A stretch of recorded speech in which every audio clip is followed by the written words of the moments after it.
고린도전서 6장 1절에서 11절까지 말씀을 교독합니다. 너희 중에 누가 다른 이와 더불어 다툼이 있는데 구태여 불의한 자들 앞에서 고발하고 성도 앞에서 하지 아니하느냐. 성도가 세상을 판단할 것을 너희가 알지 못하느냐. 세상도 너희에게 판단을 받겠거든 지극히 작은 일 판단하기를 감당하지 못하겠느냐. 우리가 천사를 판단할 것을 너희가 알지 못하느냐. 그러하거든 하물며 세상 일이랴.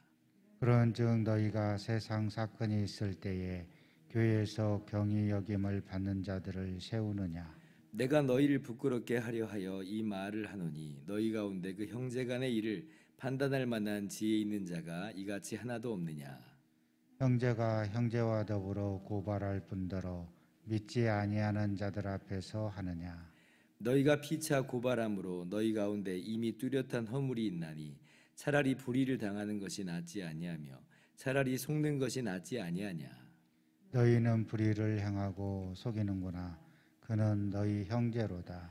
불의한 자가 하나님의 나라를 유업으로 받지 못할 줄을 알지 못하느냐. 미혹을 받지 말라. 음행하는 자나 우상 숭배하는 자나 간음하는 자나 탐색하는 자나 남색하는 자나 도적이나 탐욕을 부리는 자나 술 취하는 자나 모욕하는 자나 속여 빼앗는 자들은 하나님의 나라를 유업으로 받지 못하리라. 같이요. 너희 중에 이와 같은 자들이 있더니 주 예수 그리스도의 이름과 우리 하나님의 성령 안에서 씻음과 거룩함과 의롭다 하심을 받았느니라.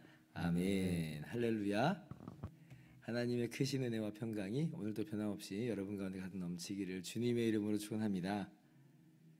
오늘 본문 말씀은 성도들이 세상 법정에서 서로 간에 송사하는 문제에 대한 내용을 다루고 있습니다. 어제 말씀하고는 좀 잘 연결이 안 되는 것 같아 보이죠? 어저께는 음행하는 자들을 어떻게 해야 되는가 하는 내용이었는데 오늘은 성도 간에 서로 소송하는 문제에 관련된 그런 내용이잖아요. 그래서 어제 말씀하고 전혀 별개의 말씀으로 주신 것일 수도 있고 그런데 또 조금은 어제 말씀과 좀 내용이 연결이 되어 있기도 합니다. 두 가지 측면에서 그런데요. 첫 번째는 고린도 교회가 그 음행한 자들을 어떻게 심판하지 않고 그냥 그대로 내버려 뒀잖아요. 이 말은 지금 고린도 교회 내에 이렇게 판단을 내릴 수 있을 만한 그런 성숙함이 결여되어 있다는 거예요. 이를테면 권징 제도가 없는 거예요. 있다고 해도 유명무실한 그런 상황으로 지금 처해 있는 것입니다. 이 교회에 합당한 권위가 올바르게 행사되지 않는 거예요. 그러니까 전부 자기 마음대로 신앙생활을 하고 있고 필요하면 이제 그때는 교회에서 해결하는 게 아니라 자꾸 세상 법정으로 가서 소송하는 것으로 해결해 왔다는 거죠. 결국 교회가 스스로의 문제를 해결하지 못하는 그런 미성숙한 모습이었다.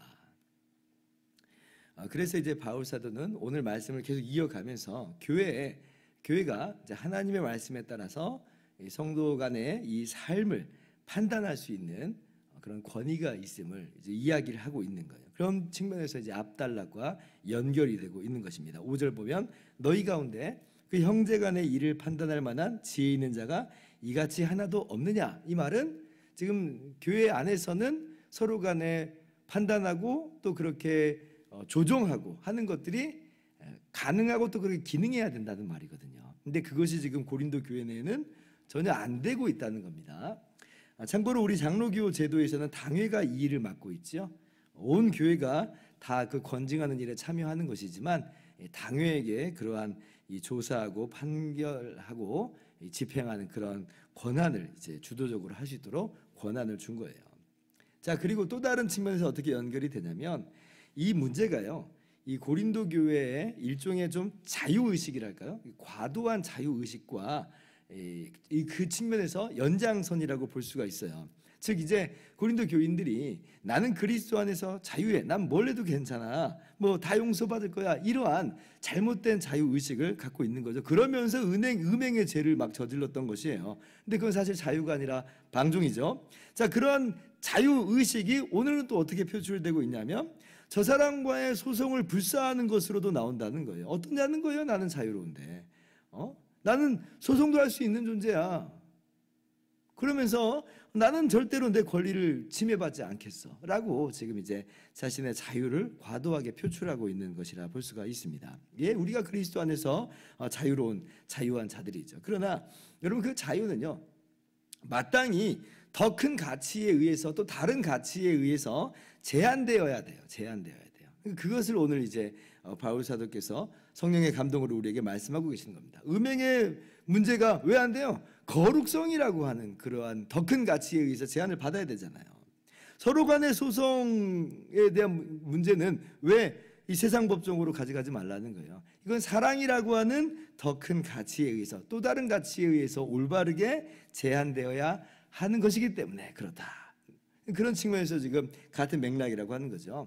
갈라디아서 5장 13절은 이렇게도 말씀하십니다. 형제들아, 너희가 자유를 위하여 부르심을 입었으나 그러나 그 자유로 육체의 기회를 삼지 말고 오직 사랑으로 서로 종노릇하라. 15절, 만일 서로 물고 먹으면 피차 멸망할까 조심하라. 그러니까 자유는 그 자체로 절대적이고 그거면 다 된다는 게 아니라 다른 가치들에 의해서 올바르게 해석돼야 되고 그렇게 적용이 돼야 돼. 그러지 않으면 자유가 방종이 돼버리고 타락으로 얼마든지 가버릴 수 있다는 것입니다. 그래서 음행이나 소송전이나 이것이 성도의 자유라고 하는 큰 범주 안에 지금 묶여있는 것으로 볼 수가 있습니다.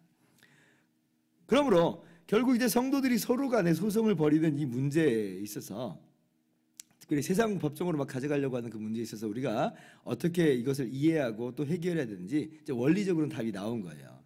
자, 첫째는 어떻게 해야 돼요? 세상 법정으로 가져가는 게 아니라 교회 내 권징의 제도가 올바르게 작동할 수 있도록 해야 되는 거예요. 그래서 세상 법정이 아니라 교회 내에서 분쟁이 해결되도록 해야 되는 겁니다. 이게 첫 번째 원리예요. 두 번째는 개인적으로는 자신의 자유를 기꺼이 사랑으로 제한하는 그런 삶의 모습으로 우리가 나가야 된다. 우리의 자유는 그 자체로 완전하고 절대적인 것이 아니다라는 거예요. 오히려 사랑으로 섬길 수 있도록 그렇게 아예 분쟁의 소지를 차단을 하는 것이 원리적인 오늘 적용이라고 볼 수가 있습니다. 자, 그런데 이제 우리의 문제는 뭐예요? 이 두 가지 기본적인 원리가 다 작동하지 않을 때가 있잖아요. 그러니까 교회 내에 이 권징의 이 제도가 제대로 기능하지 못하고 우리가 사랑으로 서로 섬기는 것에 있어서 그렇게 제대로 기능하지 못할 때, 그래서 소송이 지금 벌어지게 됐을 때 이때 우리는 이제 어떻게 해야 되는가? 이제 이것이 우리의 고민입니다. 그러면 그때는 세상 법정으로 우리가 가지고 가야 될까요? 오늘 바울 사도는 성령의 감동으로 이렇게 말씀하십니다. 7절 하반절 보니까 차라리 불의를 당하는 것이 낫지 아니하며 차라리 속는 것이 낫지 아니하냐. 세상 법정으로 가져가라는 거예요? 아니죠. 세상 법정으로 가져가지 말라는 겁니다. 참 놀라운 말씀이에요. 정말 놀라운 말씀이에요. 여러분, 바울 사도가 지금 세상 법정을 완전히 무시하고 업신여기면서 하는 말씀이 아니에요. 로마서 13장 1절을 보면 모든 권세는 다 하나님이 정하신 바다. 그가 공연히 칼을 가지지 아니하였으니 곧 하나님의 사역자가 되어 악을 행하는 자에게 진노하심을 따라 보응하는 자니라. 그러니까 세상 권세, 세상 법정, 이건요 하나님께서 일반 이 사회 질서를 세우시기 위해서 그렇게 세우신 하나님의 은총이에요. 일반 은총이라고 합니다. 의미가 있다는 거예요. 그러나 바울 사도가 그렇게 분명히 세상 법정을 무시하고 업신여기지는 않지만 지금 무엇을 이야기하고 있는 거냐면, 그런데 교회는 그것보다도 세상보다도 훨씬 더 크고 거룩하고 아름답고 영광스러운 공동체라고 하는 그 진한 안타까움을 여기서 표출하고 있는 거예요. 그런데 자꾸 지금 성도들이 이 소송을 일으키고 그것을 세상 법정으로 가져가 버리면 어때요? 교회가 순식간에 어떠한 존재로 전락하게 돼요? 세상의 하부 조직이 돼버리는 것 같잖아요. 세상에 의해서 판단을 받아야만 하는 그러한 일반 공동체, 일반 그룹처럼 여겨지게 됩니다. 세상으로 소송을 끌고 가면 그런 일이 벌어져요.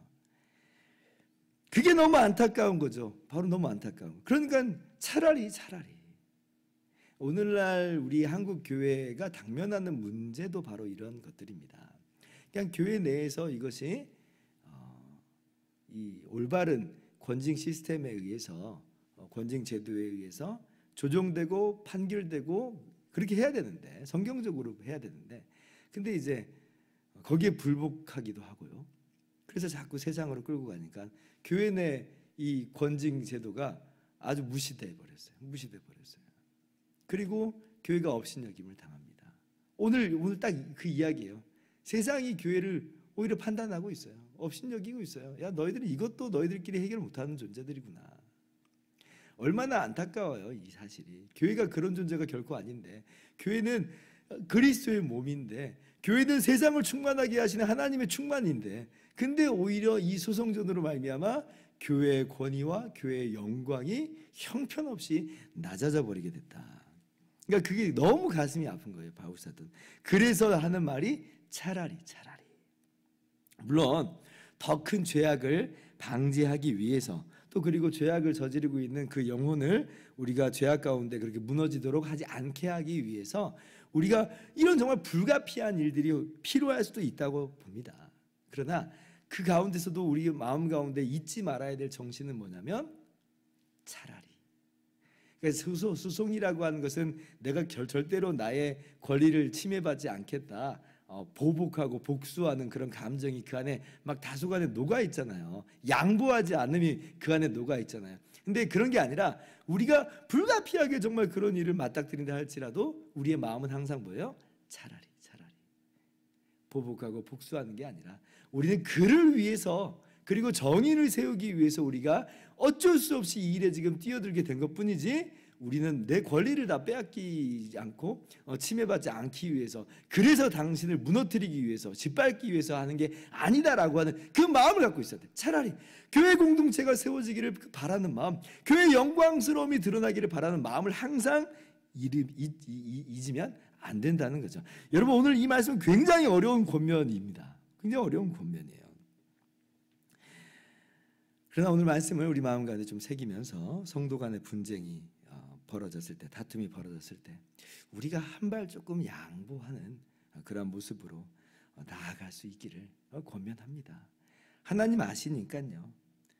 그리고 우리도 사실은 그렇게 똑같이 불의한 자였는데, 그런데 하나님께서 예수 그리스도를 통해서 우리 불의한 자를 구원해 주셨잖아요. 우리를 씻어 주시고 거룩하게 하시고 의롭다 하여 주시니, 그러니 우리가 거저 용서받았으니 거저 주라 하시는 그 말씀을 조금 그렇게 적용을 해 나가 보는 거예요. 조금 양보하고, 다 양보하면 좋은데 우리도 우리 안에 연약함들이 있으니까 쉽지 않거든요. 근데 조금씩 한번 해보는 거예요. 그렇게 우리가 세상과는 다른, 또 구별된 그런 사람의 어떤 모습을 이 땅 가운데 살아가는, 나타내 보여주는 저와 여러분의 모든 삶이 되기를 주님의 이름으로 축원합니다. 기도하겠습니다.